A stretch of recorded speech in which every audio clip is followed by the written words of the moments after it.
Olá, amigos, sejam bem-vindos a mais um vídeo do meu canal. Eu sou Lucas Knipe e vamos falar de um dos assuntos mais polêmicos da história do esporte, O.J. Simpson, porque hoje, aos 76 anos, essa figura tão polêmica faleceu após uma luta contra o câncer. O.J. Simpson foi um dos maiores jogadores de futebol americano da história, virou um ator e em 1994 foi acusado do assassinato brutal da ex-esposa Nicole Brown e do amigo, acho que pessoal dele, Ron Goldman. E esse caso virou nos Estados Unidos o caso do século, que se estendeu por anos, levou a tantas coisas, a destruição da imagem pública dele, levou ele a mais problemas pessoais, até uma perseguição policial que é documentado lá no caso. Tem muitos documentários sobre isso, né? Isso é um caso famosíssimo dentro dos Estados Unidos, né? Ele foi declarado inocente, depois ele foi condenado a 33 anos de prisão por outros crimes, recebeu liberdade condicional em 2017, inclusive ele até comemorou isso criando o próprio Twitter, e assim, a gente depois viu muito pouco dele publicamente,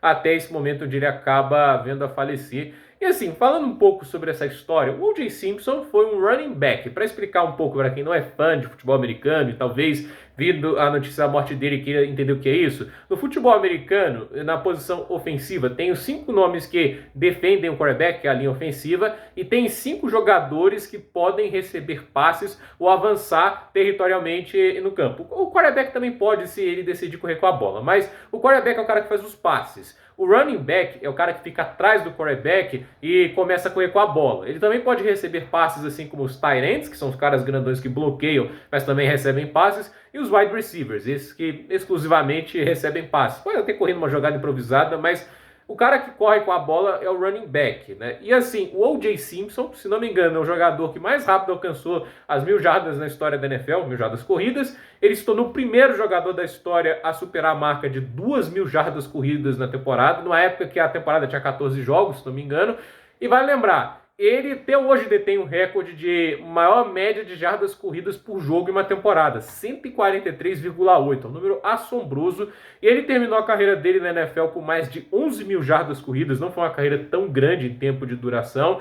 A verdade é que o futebol americano nem sempre é uma carreira tão fácil assim de lidar, um jogo muito físico, muitas lesões. Ele acho que recebeu mais de 60 passes para touchdown, ele também teve essa carreira recebendo também passes.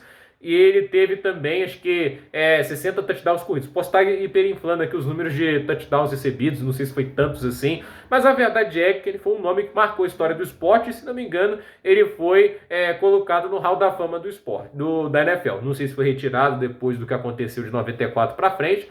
E aí ele virou ator, né? Como muito, assim, celebridade, né?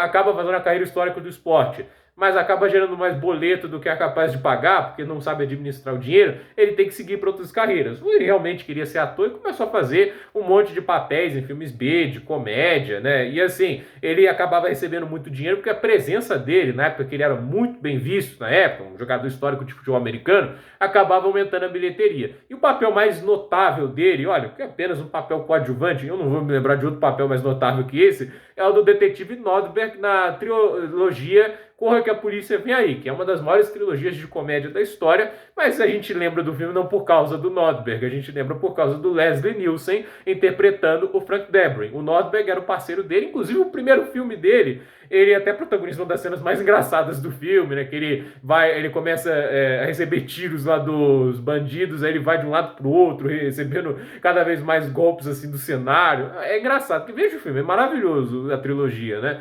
E assim, ele é apenas um coadjuvante, né? Um ajudante ali do Leslie Nielsen que aparecia no máximo uns 10 minutos no filme inteiro. Então assim, recebeu muita repercussão e até hoje tem lá as piadas envolvendo o Corra que a Polícia Vem Aí 3, né? Que é o filme, inclusive, que ele menos aparece, né? E assim, inclusive acho que ele recebeu o Framboesa de Ouro de pior atuação. Assim, ele tem um momento que estamos lá falando da prisão de Stantonville, né? E foi no ano em que ele é acusado do assassinato da ex-esposa, Nicole Brown, e também do assassinato de Ron Goldman, que era um amigo próximo dele, que estava também no local onde aconteceu os assassinatos. E aí virou o caso do século. Primeiro por causa da brutalidade do crime. Para quem não sabe, Nicole Brown foi assassinada com 14 golpes de facas, e ela foi degolada ao ponto de quase ser decapitada. Você tem ideia da situação, da gravidade. Eu não sei como que o Ron Goldman morreu, talvez tenha sido semelhante, mas a verdade é que ele foi acusado, foi a júri, e aí foi um júri que se estendeu por anos, muitos depoimentos, né, muita coisa foi falada, até um ponto, acho que em 1999, ele, acho que ameaçou suicídio, até pelo desgaste pessoal que isso estava gerando nele, e ele pegou o carro dele e saiu para tentar fugir. E aí ele foi perseguido por 96 quilômetros, pelo que eu li, e essa perseguição foi televisionada, porque nos Estados Unidos tem isso, né? É um lugar que eles são tão carentes por entretenimento que eles fazem essas coberturas de perseguições policiais. Tem até uma piada maravilhosa na série Friends, né? Em que o Chandler e a Mônica vão para um hotel, tem lá uma noite só para eles, só que o Chandler tá mais interessado em ver a perseguição que tá aparecendo lá na TV, né? E assim, a gente teve esse caso que se estendeu e ele foi inocentado pelo júri civil, mas até hoje teorizam, porque dizem que a tentativa de fuga dele foi uma confissão de culpa, né? Muita gente ainda não acredita que ele é inocente daquele crime. A verdade é que ele não é inocente de um sequestro, de roubo, que ele foi condenado em 2007 a 33 anos de cadeia. 15 anos pelo sequestro, aí recebe mais 12 anos por roubo e tem mais alguns anos por um crime, e aí no final somaram 33 anos. Ele inclusive se envolveu em brigas dentro da prisão, dava para ver que não era um cara fácil de lidar. Ele foi espancado no pátio da prisão em 2011, tendo que ficar 3 semanas na enfermaria. E ele recebeu liberdade condicional em 2017, né? Já chegando, acho que até nos 70 anos de idade, né? Até pela idade, recebeu liberdade condicional. E desde então, é uma figura que às vezes aparece nas redes sociais, extremamente divisiva, e ele hoje veio a falecer aos 76 anos de idade. Então, assim, é uma história enorme, eu não vou conseguir citar tudo aqui, é um caso muito grande, tem ótimos documentários sobre isso, que inclusive acho que foram até indicados a vários grandes prêmios, então eu acho que vocês têm que seguir, inclusive a ESPN fez sobre isso, né, tipo, um documentário, chegaram a falar dele, né, o caso O.J. Made in America, se não me engano, esqueci o nome, posso estar errado aqui sobre o nome, mas é um caso muito grande. Eu acho que é legal a gente ver isso, né, para saber um pouco da história do esporte, até para a gente parar para pensar assim que existem muitos atletas que parecem ser pessoas maravilhosas. Tem alguns que realmente são, mas tem alguns atletas que a gente é melhor não saber como eles são como pessoas. O O.J. por muito tempo foi uma referência para muita gente, foi um cara que fez história, todo mundo adorava ele. E olha no que deu, né? Ele pode não ter matado a Nicole Brown, Ron Goldman, já que foi inocentado. Vamos acreditar que o júri tomou a decisão certa. Mas não quer dizer que era um santo, até porque, como eu disse, foi condenado a 33 anos de prisão por um crime logo 10 anos depois, basicamente, do que aconteceu, né? Acho que eu peguei mal a conta, mas não importa, né? Sequestro, roubo, tudo isso é muito grave. Então, assim, ele era um cara muito problemático. E, assim, não sabemos como vamos nos lembrar de O.J., do cara do caso do século ou do jogador de futebol americano que, para muitos, revolucionou a posição de quarterback. Porque eu sinto que, por mais que ele seja um jogador tão histórico, hoje se fala muito mais da figura negativa do O.J. Simpson do que da figura dele como atleta. As polêmicas se tornaram maior do que uma carreira histórica no futebol americano. Eu acho que isso parece muito notável para mim. Então, assim, agora, vendo a repercussão aí, vai ser bem interessante. Eu queria só comentar sobre esse caso, acho muito interessante, né? Até porque esse é um caso muito nichado. Nos Estados Unidos isso aí é muito comentado, dá filme todo o tempo. Vai ter um novo filme aí, porque Hollywood é assim, o cara morreu, vai ter mais um filme sobre isso, né?